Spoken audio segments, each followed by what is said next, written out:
Today, I'll address a common question from the channel's comments. What is the real risk? Could Russia attack us and that we might need to go to war to defend ourselves? Obviously, since we would never ever attack Russia, it would definitely be a matter of defense. Because you remember, in the European Union, there is a common defense treaty that is more binding than NATO. We commit if we wish, depending on our means, and that includes the Americans. The European Union requires us to commit by regulation, so we have no choice. Several political and military leaders are now saying that Russia is preparing for an invasion. An attack on a European Union country, especially in the Baltic states, would not wait 2 to 3 years as we thought until now, but could happen much more quickly. That's why the German defense minister, Pistorius, who is presumably someone well-informed, says that the summer of 2025 might be the last one we experience in peace. The Swedish Army's chief of staff, who is well-informed and on the front line, says the same thing. He says that Russia will soon want to test NATO's strength. Are we truly consistent in our defense? First, I'll show you this clip, then explain it. The Swedish chief of staff is convinced of it. Russia will very soon put NATO's collective defense commitment to the test, specifically Article 5.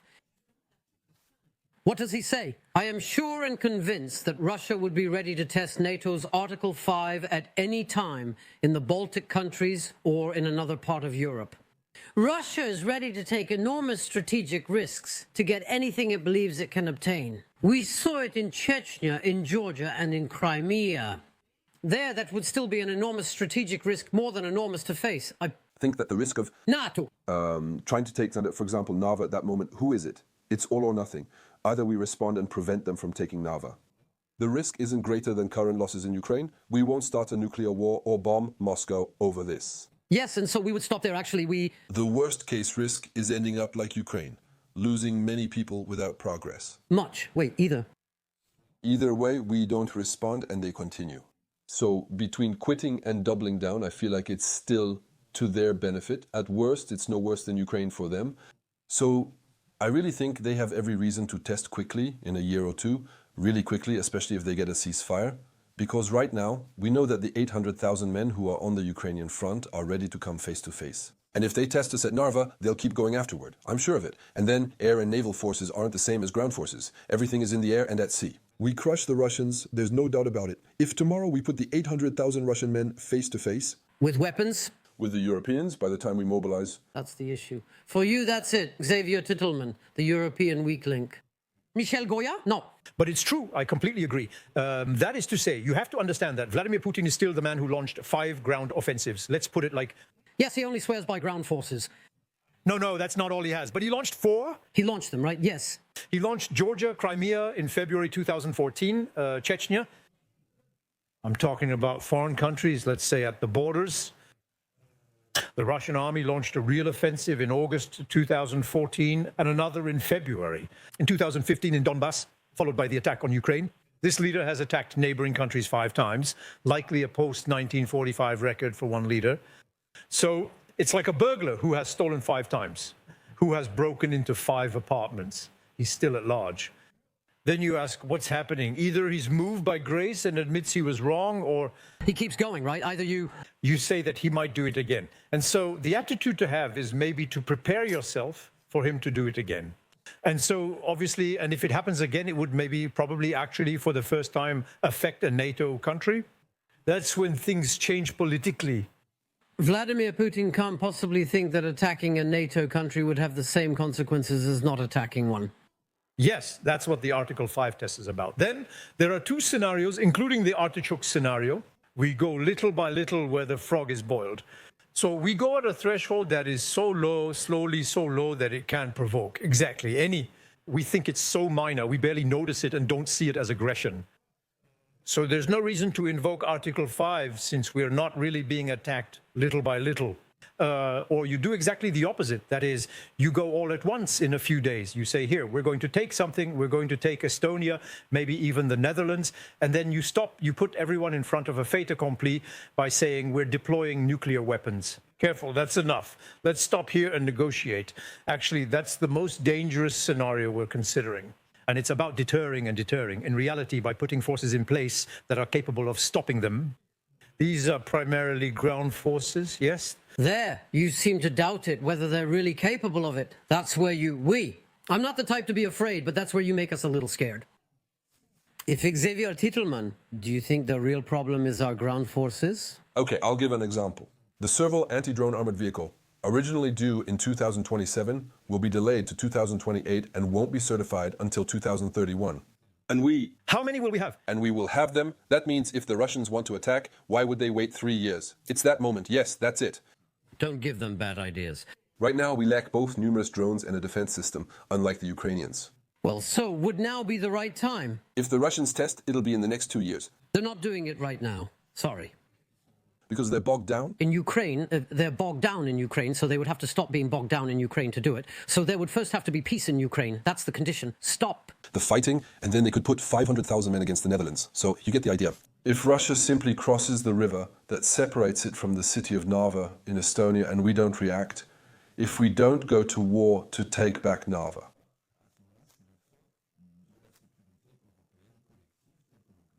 until now, the United States wouldn't get involved.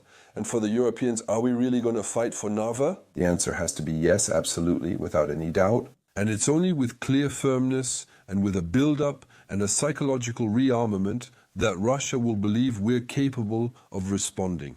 And so it will avoid this offensive. But in the meantime, why are we worried? It's because, in reality, you remember, in April 2021, Russia had started to amass troops all around Ukraine. I made a video on the channel back then explaining why this marked the start of an invasion. Many others believed it was only an exercise. Putin said, "Don't worry, we'll never attack Ukraine until February 2022. So we had to trust Russia and ignore the actual situation. This time, the reality is undeniable. The Russians are already setting up barracks directly across from the Netherlands, Estonia, Lithuania, and others. Which means there wouldn't be, out in the open in broad daylight, tens and hundreds of thousands of soldiers gathering. They gathered around Ukraine, letting us see them take position. There, they'll already be stationed on site. They'll be less than a few hours' drive from the border. So we won't be able to say, look, the Russians are getting ready. When the Russians decide, and they're right across from the Netherlands just a few hours later, they'll be at the border and eventually they can cross it. That's a major change from before. It's that we are forced, if we want to defend these countries, to have thousands and thousands of men, entire brigades, stationed there. The Germans have already planned to put 1 or 2 brigades in the Netherlands. The other countries should be able to do the same because that's the only way to be able to stop, obviously, this invasion, which would be on a large scale. You also share a lot in the comments. But militarily, we're not better than the Russians, but technologically, we are infinitely superior. We are better in every field, without exception. In detection, electronic warfare, radar, missiles, anything you want in terms of range. Except that numbers make the difference in this case. We overwhelm Russian aviation with our numbers and quality. They don't stand a chance. Even without the Americans, the European Union confronted them. The Russian Navy is also incapable of doing anything, with all our defenses, coastal batteries, and longer-range ship missiles. So, on that side, they have no advantage, and we will really be able to support these countries. But, on the other hand, on land, the Russians have accumulated experience that is unmatched. Obviously, except Ukraine, but we don't have that. And the few 100,000 men they have around Ukraine or in Ukraine, if they had used 150,000 or 200,000 men instead of just tens of thousands, they could have just attacked and taken Narva. For example, the corridor connecting Kaliningrad and Lithuania. Would we react or be able to respond? Would we know how to defend ourselves against an army that can make 15,000 kamikaze drones a day? Our training clearly shows we haven't adapted to the current reality. What are the Ukrainians doing? They also make 15,000 drones daily. Europe isn't able to do that. The Ukrainians, to hold on, have hundreds and hundreds of ground robots. They're doing large-scale aerial drone deliveries. That's how they keep communication open, since armored vehicles can't go there without being hit by kamikaze drones. So today, Our armies have technologies that far surpass anything the Russian army is doing. But what happens when you have one French armored vehicle facing 10 Russian armored vehicles and you only have about 10 soldiers from Europe, from NATO countries? Against 100 Russians, and Russia has no problem sacrificing 80% of them, but if they advance, well, that's how it is. Our difficulty is that there really is a risk that Russia will try, test, see if it works, and from the moment they see that it works. For instance, on Narva, it's clear we won't defend the rest of those countries at that time. Patrushev made it clear. He's Putin's top advisor. The future of the Baltic countries is to return to the Russian Empire. They say it, they display it. So they are aligning their military actions with their political statements, with their aerial aggressiveness, airspace violations in these countries, and changes to maritime and naval borders by moving buoys, things that are completely unbelievable. The Russians allow themselves to do this because we do not react. And when we have Russian ambassadors saying, if you ever defend your airspace against our planes, which violate your airspace, it's war. So on top of that, we have to let the Russians violate our air borders. They come into our living room, they sit on the couch, and most importantly, we shouldn't react or it'll be war, right? So we have to let you move in, let them squat, and let you take over my living room. And that's the condition under which you won't go to war. So that's the difficulty we're facing with Russia today. They've long prepared themselves materially, mentally, psychologically, and politically to wage this war. And we're only at the beginning of this rearmament that is material, and we're too slow, but we're finally starting to get to it. But it was necessary. We're far behind. Psychological rearmament also comes from reality on the ground. We will never start a war, but if we are ever attacked, of course we will defend ourselves, and unfortunately there will be casualties. And so we need to strengthen our defense capabilities right now to better deter Russia from attempting this unfortunate venture that we can see coming today. The other element is obviously support for Ukraine. The better we support Ukraine, the less likely it is that Russia will attempt a new military adventure towards Europe this time. And so support for Ukraine must be strengthened. It can be strengthened. And I am glad that support for Ukraine is happening. Or in the polls, poll after poll, we see that it's rising. We see that Sky Shield. 63% of French people support intercepting Russian missiles over Ukraine by our planes. Our planes leave Poland, destroy Russian missiles targeting civilians, and return to Poland. The French support directly using our planes to protect civilians and destroy Russian missiles. That's a strong political signal. That's a sign for the Ukrainians. And the fact of going into the field, of saving people, that's really something that is expected. So, there's another question that comes up regularly. Is the front really collapsing? The answer is no, it's clear. And for that, I'll refer you to a second excerpt that I'm going to show you now. We're in the Zaporizhia region. These are some of those advances, relative, but the Russian army is making progress in places. Here, it's the Russian Ministry of Defense that's releasing this video showing soldiers in uniform waving, as you can see, Russian flags in the Zaporizhia region. What do we currently know about the relative advances of the Russian army? It's a very narrow margin. Remember, in 1,000 days, the Russians have taken 1% of Ukraine. Well, they're still going at the same pace. So at the current rate, it would take them another 80 years to conquer all of Ukraine. If they take 200 square kilometers, it doesn't mean the front is collapsing, or we should worry. For 3 years, Ukrainians have organized retreats to inflict maximum suffering on Russians. Yes, the Russians are advancing and capturing small villages. Here, we see them putting a flag on a field of ruins with half a chicken coop and a house destroyed by them next to it. I don't see that as a strategic win that will impact the front. The future fall of Pokrovsk, like Bakhmut, Avdiivka, and other cities they razed and conquered, won't have any effect. The big question is whether the 3 fortress cities beyond in the Donetsk region will be able to hold out against the Russians. Chasiv, Toretsk, yes. Yes, that we don't know. They are infinitely heavier. I mean, in terms of defense capability compared to those that were in front of Pokrovsk, and very organized, from what I understand, very strategic compared to several places. And it took 550 days to capture Pokrovsk, but advancing further, especially taking the larger, better defended Kramatorsk, will be even harder. It's the same in the north in Sloviansk. So yes, I think these cities, especially Chasiv, which is only 6 kilometers west of Bakhmut, will eventually fall. Eventually, whether tomorrow or in 2 months, except that we was saying it a year ago. In September 2024, we said Ceasefire would fall in days, but it still hasn't completely fallen. expected Pokrovsk to fall in August 2024. And it's been a year and a half of Pokrovsk, and Pokrovsk is still holding on, we can say that. Pokrovsk is still holding on, just like Kupiansk is still holding on tonight. And at what cost in deaths on both sides? Russia experienced a data leak that was recovered, involving 2 million documents on nuclear topics and more. Russia has an internal document with 280,000 military losses, dead, seriously wounded, and prisoners from January to September 2025. So, these are the internal Russian figures that were successfully recovered. They are estimated to have just over 1,100,000 total military losses. The Ukrainians have at least 130,000 dead or missing.